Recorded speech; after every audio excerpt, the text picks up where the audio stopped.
விழுப்புரம் அருகே மனைவியிடம் தகாத உறவில் இருந்து வந்த நபரை ஆத்திரத்தில் கணவன் இரும்பு ராடால் அடித்து கொலை செய்த சம்பவத்தை விவரிக்கிறது இந்த தொகுப்பு. மரக்காணம் அடுத்த பெருமுக்கள் காமாட்சியம்மன் கோவில் அருகே குட்டையில் ஆணின் சடலம் கிடந்தது. பொதுமக்கள் அளித்த தகவலின் பேரில் வந்த போலீசார் சடலத்தை மீட்டு பிரேத பரிசோதனைக்கு அனுப்பி வைத்தனர்.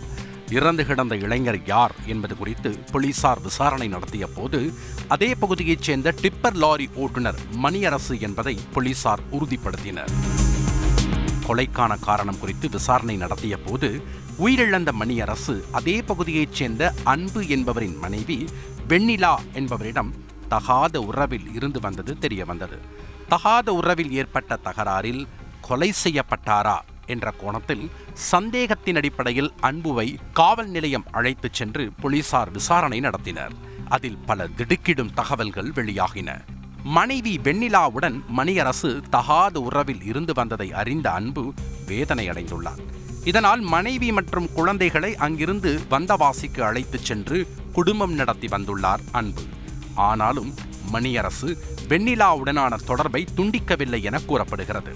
வீட்டில் அன்பு இல்லாத நேரத்தில் வந்தவாசிக்கு சென்ற மணியரசு வெண்ணிலாவுடன் நெருக்கமாக இருந்து வந்துள்ளார். இந்த விவகாரம் அறிந்து கொதித்து போன அன்பு மணியரசுவை கொலை செய்யும் திட்டம் தீட்டியுள்ளார். அந்த வகையில் வந்தவாசியில் இருந்து சொந்த கிராமமான பெருமுக்கல் கிராமத்திற்கு வந்த அன்பு மணியரசை கண்காணித்து வந்துள்ளார். அப்போது இரவு நேரத்தில் இயற்கை உபாதை கழிப்பதற்காக சுப்பாயி குட்டைக்கு மணியரசு சென்றதை பார்த்த அன்பு எதிர்பாராத நேரத்தில் மறைத்து வைத்திருந்த இரும்பு ராடால் அவரது தலை மற்றும் முகத்தில் கண்மூடித்தனமாக தாக்கினார். இதில் படுகாயமடைந்த மணியரசு இரத்த வெள்ளத்தில் சம்பவ இடத்திலேயே உயிரிழந்தார். பின்னர் கொலையை மறைக்க உடலை குட்டையில் வீசிவிட்டு அன்பு அங்கிருந்து தப்பிச் சென்றது விசாரணையில் உறுதியானது. அதனைத் தொடர்ந்து அன்புவை கைது செய்த போலீசார் அவரை சிறையில் அடைத்தனர். செய்திகளை உடனுக்குடன் தெரிந்து கொள்ள உடனே சப்ஸ்கிரைப் பண்ணுங்க.